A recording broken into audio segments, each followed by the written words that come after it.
Episode शुरू करने से पहले एक छोटा सा रिकैप देख लो पीस मेकर की अब तक की जर्नी का। जिन्हें सब कुछ पता है वो ये पार्ट टाइम स्टैम्प से स्किप कर सकते हो। तो पीस मेकर सबसे पहले जेम्स गन की द सुसाइड स्क्वाड में दिखा था। पीस मेकर यानी क्रिस्टोफर स्मिथ एक विजिलेंटे है जिसने शांति मतलब पीस के नाम पे बहुत सारे कत्ल कर दिए थे। वो शांति बनाए रखने के लिए किसी को नहीं छोड़ता, यहाँ तक कि छोटे बच्चों तक को मार डालता है, क्योंकि शांति के लिए पीस मेकर किसी पर भी गोली चला सकता है, इसलिए इसका नाम पीस मेकर है। इन्हीं कत्ल की वजह से यूएस गवर्नमेंट के एक सीक्रेट ग्रुप आर्गस ने क्रिस को पकड़ लिया और बेलर प्रिजन में 30 साल के लिए डाल दिया। आर्गस एक गवर्नमेंट ऑर्गेनाइजेशन है जो सुपर ह्यूमंस और मेटा ह्यूमंस पर नजर रखती है। इसकी डायरेक्टर है अमांडा वॉलर। आर्गस ने ही टास्क फोर्स एक्स यानी सुसाइड स्क्वाड टीम को बनाया है, जो सुपर विलन्स की एक टीम है। इसमें बेलर प्रिजन के कैदियों को टीम में लिया जाता है और मिशन कंप्लीट करने पर उनकी सजा कम कर दी जाती है। यहाँ एक इंटरेस्टिंग चीज है कि मिशन में जाने से पहले इन कैदियों के ब्रेन में एक बॉम्ब इंस्टॉल किया जाता है, क्योंकि अगर ये कैदी मिशन कंप्लीट किए बिना भागने की कोशिश करें तो बॉम्ब एक्टिवेट करके इनको मार दिया जाए। इसी टीम में क्रिस को लिया जाता है और प्रोजेक्ट स्टारफिश नाम के मिशन पर भेजा जाता है। इस मिशन के बीच एक ट्विस्ट आता है। क्रिस अपने ही टीम के खिलाफ हो जाता है, क्योंकि वो टीम के साथ मिशन में तो आया था, लेकिन उसको अमांडा वॉलर ने एक और साइड मिशन दिया था। उसका असली मिशन यूएस गवर्नमेंट के डर्टी सीक्रेट्स को छुपा कर रखना, और क्रिस के अकॉर्डिंग भी उसका साइड मिशन दुनिया में शांति बनाए रखेगा। इसी वजह से वो एक ब्रूटल फाइट के दौरान रिक फ्लैग जूनियर को मार डालता है। रिक फ्लैग मरने से पहले क्रिस को कहता है peace maker what a joke. ये लाइन क्रिस के अंदर एक तरह से कॉन्फ्लिक्ट शुरू कर देती है और उसे अपनी लाइफ में लिए कई डिसीजंस पर गिल्ट होने लगता है। एंड में ब्लड स्पॉट क्रिस को शूट करता है और क्रिस मारा जाता है, लेकिन फिल्म के पोस्ट क्रेडिट सीन से हमें पता चलता है कि क्रिस जिंदा बच गया है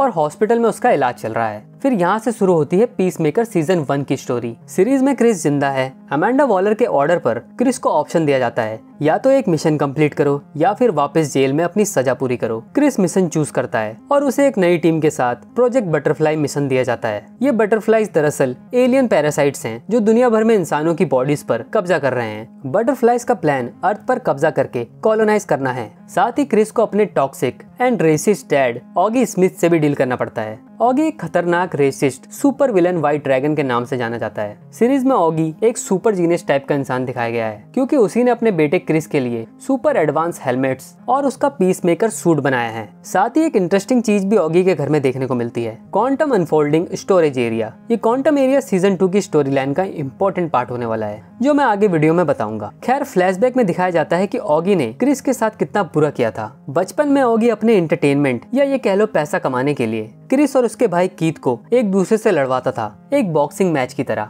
और एक दिन ऐसे ही एक लड़ाई में क्रिस ने गलती से अपने भाई को मार डाला। ऑगी ने इस बात का गुनहगार क्रिस को बना दिया और इसी वजह से ऑगी क्रिस को पसंद नहीं करता है, क्योंकि उसने अपने भाई को मार डाला, जबकि असल में गलती ऑगी की थी, क्योंकि क्रिस उस टाइम पर एक बच्चा था। अगर ऑगी अपने बेटों के बीच लड़ाई नहीं करवाता तो कीथ जिंदा होता। सीरीज में ऑगी गुस्से में व्हाइट ड्रैगन आर्मर पहनकर अपने गैंग के साथ क्रिस को मारने निकल पड़ता है। ये फाइट एकदम इंटेंस होती है। ऑगी क्रिस के प्यारे पेट ईगली को भी चोट पहुंचाता है, पर एंड में ऑगी की गैंग हार जाती है। लास्ट मोमेंट में क्रिस को मजबूरन अपने डैड को शूट करना पड़ता है, जिसका उसे भी दुख होता है। सीरीज के क्लाइमेक्स में peace maker and team alien को खत्म कर देते हैं। अमांडा वॉलर को उसकी बेटी एडाबायो न्यूज में एक्सपोज कर देती है। सीरीज के लास्ट सीन में क्रिस को अपने डैड दिखने लगते हैं, जो दिखाता है कि क्रिस के बचपन का ट्रॉमा उसे अभी भी सता रहा है। तो सीजन 1 में क्रिस का इनर स्ट्रगल दिखता है और वो खुद भी अपने आप से पूछ रहा है कि क्या पीस के नाम पे इतना वायलेंस जस्टिफाई है। उसकी अपनी टीम एडाबायो, हारकोर्ट, जॉन इकोनॉमस और विजिलेंटे के साथ बॉन्डिंग भी होती है। एंड में क्रिस थोड़ा रिडीम होता है। इसके बाद हम पीस मेकर को कैमियो करते देखते हैं सुपरमैन फिल्म में, जिससे ये क्लियर होता है कि पीस मेकर जेम्स गन के डीसी यूनिवर्स में ऑफिशियली कैनन है। अब देखो, जेम्स गन ने कुछ चीजों को ही अपने यूनिवर्स में कैनन बताया है, जिससे कंफ्यूजन होगी ही, वो मैं वीडियो में आगे बताऊंगा। फिलहाल ये थी पीस मेकर की अब तक की स्टोरी। मैंने इंपॉर्टेंट इवेंट्स को ही रिकैप किया है, जिनका सीजन 2 में जिक्र हो सकता है। बाकी आप सीजन 1 जरूर देखना, क्योंकि तभी आपको कैरेक्टर समझ आएंगे और देखने का एक्सपीरियंस अच्छा बनेगा। चलो अब आते हैं पीस मेकर सीजन 2 एपिसोड 1 पर। एपिसोड शुरू होने से पहले सीजन 1 का रिकैप दिखाया जाता है, जिसमें कुछ चेंजेस कर दिए गए हैं।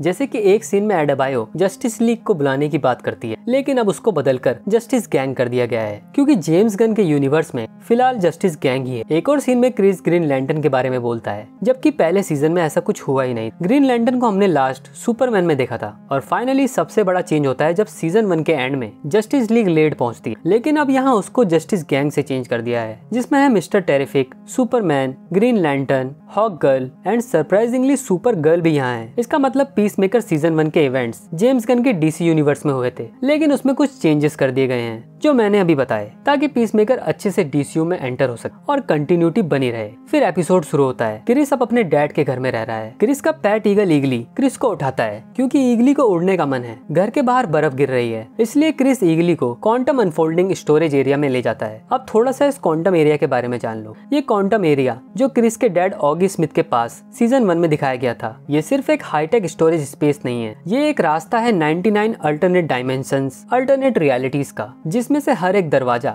एक अलग रियलिटी को खुलता है। मतलब यहाँ पर मल्टीवर्स कॉन्सेप्ट डाल दिया गया है और क्वांटम एरिया दूसरे डायमेंशन में जाने का रास्ता है, मतलब मल्टीवर्स एक्सेस करने की जगह है। ये बात एपिसोड में नहीं बताई गई, लेकिन HBO मैक्स यूट्यूब चैनल पर पीसमेकर पॉडकास्ट में जेम्स गन ने खुद 99 अल्टरनेट डायमेंशन वाली बात बताई। खैर, क्वांटम एरिया में ईगली उड़ जाता है और क्रिस को यहाँ एक दरवाजे से बाहर आता हुआ एलियन दिखता है, जिसके हाथ में एक एलियन टाइप का चूहा होता है। ये एलियन उस चूहे को डिस्पोज करके वापस चला जाता है। इंटरेस्टिंग बात यह है कि क्रिस ने एलियन को हाय बोला था, लेकिन वो एलियन क्रिस को इग्नोर करके चला गया था। फिर जब ईगली काफी देर तक वापस नहीं आता, तो क्रिस एरिया में ईगली को ढूंढने लगता है, जहाँ ईगली एक दरवाजे को खोलने की कोशिश कर रहा है और दरवाजा बिल्कुल क्रिस के दरवाजे जैसा दिख रहा है। और एक और इंटरेस्टिंग बात थी कि इस दरवाजे के सामने पीसमेकर हेलमेट्स थे, लेकिन हेलमेट थोड़े डिफरेंट दिख रहे थे। क्रिस ये देख थोड़ा सोच में पड़ जाता है। फिर क्रिस अपने दरवाजे का पासकोड इस दरवाजे में एंटर करता है और इंटरेस्टिंग बात थी कि ये दरवाजा खुल जाता है। क्रिस अंदर जाता है और अपने आप को एक बड़े से हॉल में पाता है, जहाँ बहुत कुछ रखा होता है, मगर उसकी नजर एक फ्रेम में पड़ती है, जहाँ टॉप ट्रियो नाम की सुपर हीरो टीम पर न्यूज आर्टिकल होता है। इसमें पीसमेकर और उसके डैड व्हाइट ड्रैगन के साथ एक और बंदा सूट में होता है और तभी क्रिस को उसके डैड ऑगी स्मिथ दिखते हैं, जिसे देख क्रिस डरकर भागते हुए दरवाजा बंद कर देता है, क्योंकि ऑफ कोर्स उसने अपने डैड को मार डाला था, तो वो यहाँ कैसे आ गया। इसके बाद सीरीज का इंट्रो सॉन्ग आता है। इसकी बात मैं वीडियो के एंड में करूंगा। अब स्टोरी 6 महीने बाद की दिखाई जाती है, जहाँ एडेबायो क्रिस को लेने आई है क्योंकि उसे जस्टिस गैंग में ज्वाइन होने के लिए इंटरव्यू देना है। क्रिस कहता भी है कि अब उसे दुनिया की नजरों में जोक नहीं बने रहना है, उसे प्रॉपर रियल सुपर हीरो बनना है। एडेबायो का अपनी गर्लफ्रेंड के साथ रिलेशनशिप खराब चल रहा है और वो अब एक सिक्योरिटी कंपनी चला रही है। जब क्रिस इंटरव्यू के लिए पहुंचता है, वहाँ उसे एक लड़की रैबिट कॉस्ट्यूम में रोते हुए वापस जाती दिखती है। ये डीसी कॉमिक्स से व्हाइट रैबिट नाम की सुपर विलन है, जिसका नाम एपिसोड के एंड क्रेडिट्स में देखने को मिलता है। इंटरव्यू शुरू होता है और यहाँ हॉक गर्ल और ग्रीन लैंटर्न के साथ लॉर्ड टेक कंपनी का ओनर मैक्सवेल लॉर्ड क्रिस का इंटरव्यू लेते हैं। सीन देखने से पता चलता है कि तीनों पीसमेकर को टीम में लेने के लिए इंटरेस्टेड तो बिल्कुल नहीं है। इनकी अपनी ही बातें चल रही होती हैं। इनका क्रिस पर इंटरेस्ट ना दिखाना क्रिस भी सेंस कर लेता है और इंटरव्यू छोड़कर चला जाता है। वैसे ये होना भी था, क्योंकि अगर ये क्रिस को जस्टिस गैंग में ले लेते तो इस सीरीज का मतलब ही क्या बनता। दूसरी तरफ एमेलिया हार्कोट का भी इंटरव्यू चल रहा है NSA ज्वाइन करने के लिए। वो एक डॉक्टर के सामने बैठी है जो उसके साइकोलॉजिकल इवैल्यूएशन का रिजल्ट बताता है। डॉक्टर का कहना है कि हार्कोट टॉक्सिक मैस्कुलिनिटी से सफर कर रही है, जिसका मतलब वो फिलहाल साइकोलॉजिकली अनफिट है किसी भी इंटेलिजेंस एजेंसी में काम करने के लिए। हार्कोट बताती है कि वो पिछले 18 सालों से इंटेलिजेंस फील्ड में काम कर रही है, जैसे CIA,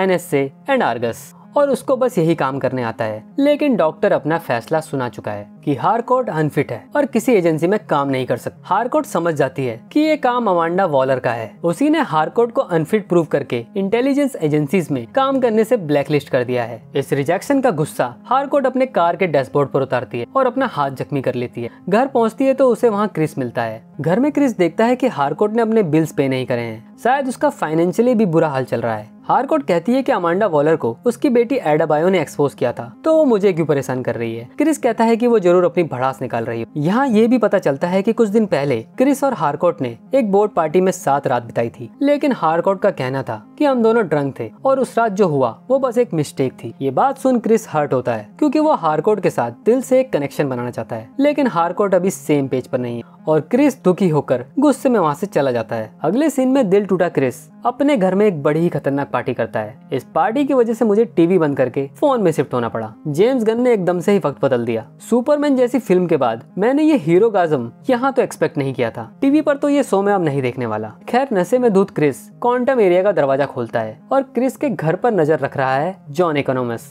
इकोनॉमस ये काम कर रहा है आर्गस के new director Rick Flag senior के ऑर्डर पर। अमांडा वॉलर के एक्सपोज होने के बाद रिक फ्लैग सीनियर ने वॉलर को एज ए डायरेक्टर रिप्लेस किया है। यहाँ एक कैरेक्टर इंट्रोड्यूस होती है, सासा बॉर्डो, सासा भी एक आर्गस एजेंट है। वो रिक फ्लैग को डायमेंशनल ग्लिच के बारे में रिपोर्ट करती है जो उनके रेडार ने डिटेक्ट किया है। ये ग्लिच क्रिस के क्वांटम एरिया एक्सेस करने पर सामने आया है। ये ग्लिच ठीक वैसा ही है जैसे सुपरमैन फिल्म में लेक्स लूथर के पॉकेट डायमेंशन एक्सेस करने पर सामने आया था। रिक फ्लैग सासा से कहता है कि इकोनॉमस पर नजर रखने के लिए एक एजेंट भेजो। दरअसल रिक फ्लैग को इकोनॉमस पर भरोसा नहीं है क्योंकि इकोनॉमस और क्रिस पिछले मिशन में साथ काम कर रहे थे और इनके बीच दोस्ती भी है। साथ ही वो सासा को बोलकर क्रिस वाले केस को आर्गस प्रायोरिटी 1 पर डालने को कहता है। मतलब क्रिस का केस उसके लिए सबसे ज्यादा इंपॉर्टेंट है। रिक फ्लैग को न्यूज से पता चलता है कि पिछले 2 महीनों में बेलोरीव और आर्कम प्रिजन से तीसरी बार कोई मेटा ह्यूमन भागा है। अब ये मेटा ह्यूमन कौन है ये बताया नहीं गया। हम ये देखते हैं कि इकोनॉमस और विजिलेंटे काफी टाइम से टच में हैं और विजिलेंटे की अजीब बातें अभी भी इस सीजन में हमको सुनने को मिलती रहेंगी। इकोनॉमस फिर एडोबायो के पास जाकर उसको बताता है कि जब से रिक फ्लैग आर्गस का डायरेक्टर बना है वो क्रिस पर नजर रखवा रहा है क्योंकि उसको पता चल गया है कि उसके बेटे रिक फ्लैग जूनियर को क्रिस ने मार डाला था और अब रिक फ्लैग ताक में है कि क्रिस कोई गलती करे और उसे पकड़ लिया जाए। साथ ही एक और बात यह है कि मेरिडल रेडार ने क्रिस के घर से एक अजीब सिग्नल डिटेक्ट किया है जो उसके क्वांटम एरिया एक्सेस करने पर फिर डिटेक्ट हुआ है। मतलब ये वही सिग्नल है जिसकी बात रिक फ्लैग और सासा कर रहे थे। इकोनॉमस कहता है कि उसको समझ नहीं आ रहा कि आखिर किया क्या जाए। क्रिस इकोनॉमस का दोस्त है और वो क्रिस को परेशान करना नहीं चाहता और अगर किसी ने इकोनॉमस को क्रिस से बात करते देख लिया तो उसकी जॉब चली जाएगी। इसलिए वो एडोबायो से कहता है कि क्वांटम एरिया के बारे में क्रिस से बात करो। दूसरी ओर हम देखते हैं कि हारकोर्ट की अपनी अलग ही कहानी चल रही है। वो एक बार में जाती है जहाँ उसकी एक ग्रुप से फाइट होती है या ये कह लो वो चाहती थी कि आज एक बढ़िया सी फाइट हो जाए। वो ग्रुप को अच्छा खासा डैमेज देती है लेकिन आखिर में ग्रुप उसको केओ कर देता है। दूसरी तरफ क्रिस नशे में क्वांटम एरिया के उसी दरवाजे को फिर से खोलता है जहां उसने अपने डैड को देखा था। वो अंदर जाता है और हॉल में बहुत सारे न्यूज आर्टिकल के फ्रेम लगे देखता है जिसमें न्यूज थी टॉप ट्रियो ने रेनबो क्रीचर को हराया